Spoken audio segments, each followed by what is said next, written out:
समाजरे जड़े संस्कारी मनीष गठन करिबारे प्रमुख भूमिका ग्रहण करिथिबा शिक्षा अनुष्ठान हेउची भद्रक जिला तिहिडी ब्लॉक अंतर्गत पालियाबिंधा प्रतिष्ठित पालियाबिंधा नोडाल एमई विद्यालयर वार्षिक क्रीड़ा उत्सव प्रतिभा 2026 एक वर्णाढ्य परिवेश में अनुष्ठित हो जाइछि। विद्यालयर शिक्षक संतोष कुमार पाणिग्राही पौराहित अनुष्ठित यह वार्षिक उत्सव में मुख्य अतिथि भाव पालियाबिंधा सरपंच यशोदा मल्लिक जोगदे पिलामानकर उज्जवल भविष्य कामना करथिले।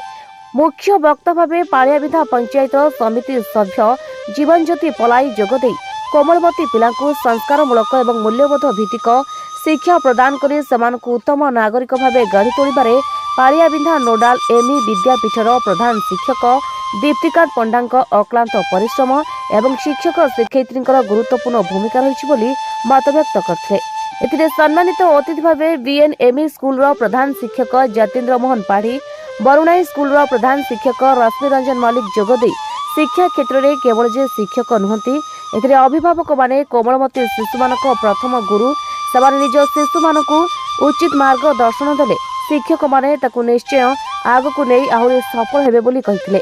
विद्यालयर शिक्षक और शिक्षयित्री प्रताप विश्वाल राजीव कुमार दास दीप्तिकांत पंडा गीतिश्री मिश्र मधुस्मिता खिलार वार्षिक उत्सव में सहयोग करथिले।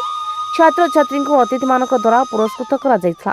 सभा पर छात्र छात्री द्वारा विभिन्न प्रकार सांस्कृतिक कार्यक्रम परिवेषण करा जायथिला। शेष में विद्यालय द्वारा आयोजित विभिन्न प्रकार प्रतियोगिता रे कृति छात्र छात्री को पुरस्कृत करी उत्साहित करा जायथिला। भद्रक जिल्लारू सुभ्रजित पाल को रिपोर्ट ओडिशा 24 खबर।